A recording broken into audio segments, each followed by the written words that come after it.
200 வெல்வோன்னு கூட தான் சொன்னாங்க, நடந்துருச்சா? அதனால அதை பத்திலாம் நம்ம கவலைப்பட வேணாம், நம்ம மக்கள் பணியை சந்திப்போம். நன்றி. எப்பேற்பட்ட முக்கிய புள்ளிகள் தவறு செஞ்சிருந்தாலும் அதற்கான நடவடிக்கை எடுப்போம். இதையெல்லாம் வைத்து அரசியல் செய்வதுதான் திமுகவுடைய வழக்கமாக இருக்கிறது. தந்தை பெரியாரை பின்பற்றியவர்கள் இன்றைக்கு என்னை சாதி பெயரை சொல்லி கூப்பிடக்கூடிய அளவுக்கு வந்திருக்கிறாங்கன்னா எந்த அளவுக்கு அவங்க கொள்கையிலிருந்து நீர்த்து போய் தங்களை காப்பாற்றிக் கொள்வதற்காக பேசிக் கொண்டிருக்கிறார்கள். இது ஒரு வெட்ட வெளிச்சமான உதாரணம். நிச்சயமாக நடவடிக்கைகள் தொடரும். இதுதான் நான் உங்ககிட்ட முதல்லயே சொன்னேன். அதுதான் நான் உங்ககிட்ட முதல்லயே சொன்னேன். கவுண்டர்கள்ல நம்ம டிக்கெட் அந்த டோக்கன்களை வந்து நம்ம கொடுக்க போறோம். இணையதளம் பயன்படுத்த தெரியாதவர்களுக்கு கவுண்டர்லயே நம்ம அந்த வசதிகளை செய்து நம்மளுடைய HRNC ஸ்டாஃப்ஸை வச்சு அந்த டோக்கன்களை வந்து கொடுப்பதற்கான வழிவகையை செய்ய போறோம். இன்னொன்னு, ஆல்ரெடி HRNCல இந்த வெப்சைட்ல இருக்கக்கூடிய அந்த புக்கிங் சிஸ்டம் தான் நம்ம வந்து மெருகேற்ற போறோம். அதை வந்து இன்றைய காலகட்டத்திற்கு ஏற்றார் போல மெருகேற்ற போறோம் சொல்லும்போது அதுவும் நம்ம கண்ட்ரோல்ல தான் இருக்கும். நீங்க சொல்வது போல வந்து இந்த பல்க் டிக்கெட் புக்கிங்ஸ், ஒரு ஏஜென்சி வந்து பல்கா டிக்கெட் புக் பண்றது, அது போன்ற செயல்முறைகள் எல்லாம் ஒரு காலமும் நம்ம இடம் கொடுக்க மாட்டோம். இது முழுக்க முழுக்க பொதுமக்களுடைய பயன்பாட்டுக்கு வரும். இன்னும் சொல்ல போனா, இன்னும் வாட்ஸ்அப் மூலியமாகவே வந்து எப்படி நம்ம ஒரு கேஸ் புக்கிங் பண்றோமோ அந்த மாதிரி எப்படி இந்த டோக்கன்களை ரொம்ப ஈஸியா எடுக்கிறது, அதே மாதிரி இந்த டோக்கன்களை வந்து புக் செய்து எடுக்கும்போது உடனடியாக அது வாட்ஸ்அப் மெசேஜுக்கு எப்படி கொண்டு வரதுன்னு கூட பல்வேறு கோணங்கள்ல நாங்கள் ஆய்வுகள் பண்ணிட்டு இருக்கிறோம். முதல்ல வந்து இதை சில கோயில்கள்ல மட்டும் ட்ரையல் அண்ட் எரர் பார்க்கலான்ற ஒரு கான்செப்ட் எடுத்திருக்கிறோம். ஏன்னா எடுத்த உடனே இதை தமிழ்நாடு ஃபுல்லா இம்ப்ளிமெண்ட் பண்ணோம்னா அப்புறம் இது ஒரு ஃபெயிலியர் மாடல் அப்படின்னு சொல்லிட்டு என்ன பண்ணுவோம்னா இதை பத்தி நிறைய வந்து ப்ரொபகண்டா பண்றதுக்கான நிறைய பேர் காத்துக்கிட்டு இருக்காங்க. நம்ம இதை வந்து என்ன பண்ண போறோம்னா முதல்ல ஒரு ட்ரையல் அண்ட் எரரா சில கோயில்கள்ல முதல்ல இம்ப்ளிமெண்ட் பண்ணிட்டு அதுல என்னென்ன பிரச்சனைகள் வருதோ அதையெல்லாம் எப்படி அரெஸ்ட் பண்றதுன்றதெல்லாம் பார்த்துட்டு அதற்கு பிறகு படிப்படியாக முதல்ல இருக்கக்கூடிய பெரிய பெரிய கோயில்கள், அதற்கப்புறம் ஒரு மிட் லெவல்ல இருக்கக்கூடிய கோயில்கள் படிப்படியாக இதோட இம்ப்ளிமெண்டேஷன் தொடங்கும். பட் கூடிய விரைவில் தமிழ்நாடு முழுக்க இது எல்லாத்தையுமே பண்றதுக்கான சாத்தியக்கூறுகளை ஆராய்ந்து செயல்பட தயாரா இருக்கிறோம். முதல்ல HRNC கோயில்களுக்கு இதை பண்றோம். அதற்கு பிறகு படிப்படியாக என்ன பண்றது நம்ம பார்க்கலாம். திருப்பரங்குன்ற விவகாரத்துல தாவேக்கா அரசு திமுகவோட வருஷம் 2 நடந்துக்குதுன்னு சொல்றாங்க. அதாவது திருப்பரங்குன்றம் இஷ்யூவை பொறுத்த வரைக்கும் மிக தெளிவாக ஒரு விஷயத்தை நான் சொல்லிடுறேன். நான் இந்து சமய அறநிலைத்துறையின் அமைச்சராக இந்த துறையினுடைய அட்மினிஸ்ட்ரேஷன் என்னவோ அதை நான் பார்த்துக்கிட்டு இருக்கேன். இந்த விஷயம் தொடர்பான நிலைப்பாடு என்னன்றதை மாண்புமிகு முதலமைச்சர் அவர்கள் நிலைப்பாடு எடுத்துட்டு கட்சியின் சார்பில் அதை அறிவிப்பாங்க. அதை வந்து தலைமை செய்யும். நான் வந்து ஒரு அட்மினிஸ்ட்ரேஷன் லெவலில் என்ன கொஸ்டின் கேட்கணுமோ கேளுங்க, நான் பதில் சொல்றேன். அதே போல கடந்த ஆட்சியில் இந்து சமய அறநிலைத்துறையில் எவ்வளவு முறைகேடுகள், எவ்வளவு கோயில்கள்? நிச்சயமாக நீங்க சொன்னது போல இந்து சமய அறநிலைத்துறையின் கோயில்களில் நடைபெற்ற முறைகேடுகள் பற்றிய ஒவ்வொரு விஷயத்தையும் வந்து நான் இப்பதான் வந்து எடுத்து அதற்கான ஆய்வுகளில் ஈடுபட்டு இருக்கிறேன். நிறைய இடங்கள்ல வந்து இந்து சமய அறநிலைத்துறையினுடைய திட்டங்களை கொண்டு வந்திருக்கக்கூடிய ஸ்கீம்ஸ், ப்ராஜெக்ட்ஸ், கன்ஸ்ட்ரக்ஷன்ஸ் நிறைய வந்து கமர்ஷியல் ஆக்கப்பட்டிருக்கு அப்படின்றத நான் வந்து உணர்றேன். அப்ப இதை யார் செஞ்சாங்க, எதற்காக செஞ்சாங்க, இதுல யாரெல்லாம் பயனடைஞ்சிருக்கிறாங்க, இது மாதிரியான பல்வேறு விஷயங்கள், ஒவ்வொரு விஷயங்கள்லயும் அன்னதானமாக இருக்கட்டும், இல்ல நிறைய கன்ஸ்ட்ரக்ஷன் ஒர்க்ஸ் பண்ணதாக இருக்கட்டும், இல்லை வந்து இந்த கோயில்கள்ல இருக்கக்கூடிய உண்டியல் காணிக்கைகளாக இருக்கட்டும், இல்ல தங்கங்களை உருக்கி அதை வந்து டெபாசிட் செய்ததாக இருக்கட்டும்னு பல்வேறு விஷயங்களை வந்து இப்பதான் ஆரம்பிச்சு ஒவ்வொன்றா பார்த்துக்கிட்டு இருக்கிறோம். இந்த ஆய்வின் அடிப்படையில் இது எல்லாத்தையும் 360 டிகிரியில் ஆய்வு செய்து இதுல என்னென்ன தவறுகள் நடந்திருக்குன்றதையும் நம்ம வந்து பார்க்கறதுக்கான வேலைகளில் ஈடுபட்டு இருக்கோம். கொஞ்சம் டைம் ஆகும், அது எல்லாத்துக்குமே உங்களுக்கே தெரியும். சோ இது எல்லாத்தையும் பார்த்துட்டு உண்மையிலேயே இது என்ன நடந்திருந்தாலும் அதை பொதுமக்கள்கிட்ட வெட்ட வெளிச்சமாக வெளிப்படையாக சொல்வதற்கும் சொல்றேன். இதை முடிச்சிடுறேன். சோ இதை வந்து பொதுமக்கள்கிட்ட வெளிப்படையாக இந்த மாதிரியான முறைகேடுகளை வந்து மக்கள்கிட்ட கொண்டு போய் சேர்க்கிறதற்கும் அந்த முறைகேட்டில் ஈடுபட்டவர்கள் யாராக இருந்தாலும் எவராக இருந்தாலும் எப்பேர் பெரிய ஆளா இருந்தாலும் அவர்கள் மீது தண்டனை எடுக்கப்படும்ன்றதை மிக தெளிவா சொல்லிக்கிறேன்.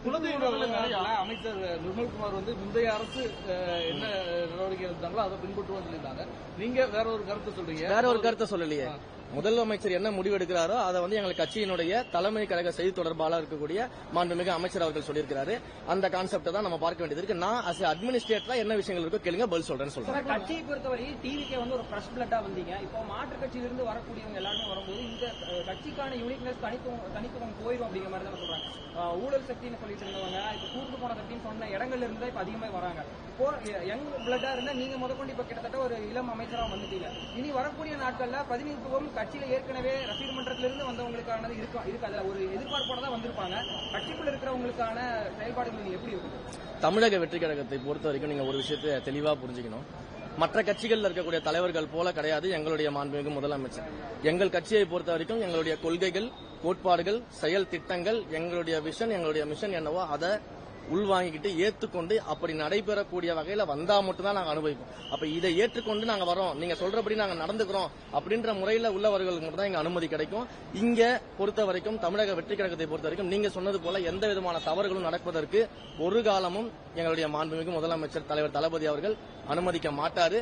அதை அவரே நேரடியாக கண்காணிப்பாரு அப்படின்றது எங்களுக்கு தெரியும். ஏன்னா ஒவ்வொரு இடங்களிலும் எங்களுக்கே அவர் இன்ஸ்ட்ரக்ட் பண்றது அதுதான். அதிமுக தீர்ந்து போன சக்தி இல்ல, தீர்த்து கட்ட போற சக்தி அப்படின்னு சொல்லி தாவேக்கு ஐடி விங்குக்கு ஏடிஎம்கே ஐடி விங் ஒரு இது கொடுத்திருக்காங்க, கட்டணம் கொடுத்திருக்காங்க. நிலவரம் என்ன நடந்துட்டு இருக்குன்னு உங்களுக்கே தெரியும். நீங்க பத்திரிகையாளர்கள் பாக்குறீங்க, மக்கள் பாக்குறாங்க. இதுக்கு மேலேயே நான் பதில் சொல்லி தெரியணும். அதிகப்படியா குலதெய்வங்களை எடுத்துக்கிறாங்க, அது தவிர்க்கப்படணும். மக்கள் நிறைய இல்ல அதுதான் ஒவ்வொரு புகார்களுமே நம்ம வாங்கிட்டு இருக்கோம். நீங்க சொல்லக்கூடிய அந்த கிராம கோயில்கள் நடக்கக்கூடிய பிரச்சனைகள் எல்லா புகார்களையும் நம்ம வாங்கிட்டு இருக்கோம். ஒன்றொன்றா தானே ஆய்வு செய்து நம்ம அதுக்கான நடவடிக்கை எடுக்கணும். இப்பதானே ஆரம்பிச்சிருக்கிறோம். நிறைய கம்ப்ளைண்ட்ஸ் வந்த மேனிகள் தான் இருக்குது. அது விசாரிக்கணும், தீர விசாரிச்சு 2 பார்ட்டி பக்கம் விசாரிச்சாதான் நமக்கு என்னன்னு தெரியும். அதற்கான ஆய்வு எல்லாம் மேற்கொள்ளும். கோயில் யானைகளுக்கு புத்துணர்வு முகாம் சொல்லி போட்டு மேட்டுப்பாளையம் தெப்பக்காட்டில் பண்ணியிருந்தாங்க, அதிமுக ஆட்சியில் பண்ணியிருந்தாங்க. மாண்புமிகு தமிழ்நாடு முதலமைச்சர் அவர்களிடம் இந்த விஷயத்தை நான் சொல்லியிருந்தேன். கடந்த முறை டிபார்ட்மெண்ட் மீட்டிங் போகும்போது சார்ட்ட சொல்லியிருந்தேன். பல ஆண்டுகளாக இது நடக்காம இருக்குது. அதே போல நிறைய யானை பாகன்கள் இதை ரிக்வஸ்ட் பண்ணி கேட்கறாங்கன்னு சொல்லும்போது மாண்புமிகு தமிழ்நாடு முதலமைச்சர் அவர்கள் உடனடியாக அதற்கு என்ன நடவடிக்கை இருக்குமோ எடுத்து அந்த யானைகளுக்கான புத்துணர்வு முகாமை நடத்துங்கன்னு சொல்லி உத்தரவு போட்டிருக்காரு. அதற்கான பணிகள் மேற்கொள்ளப்பட்டு அபிஷியலாக அறிவிக்கப்படும்.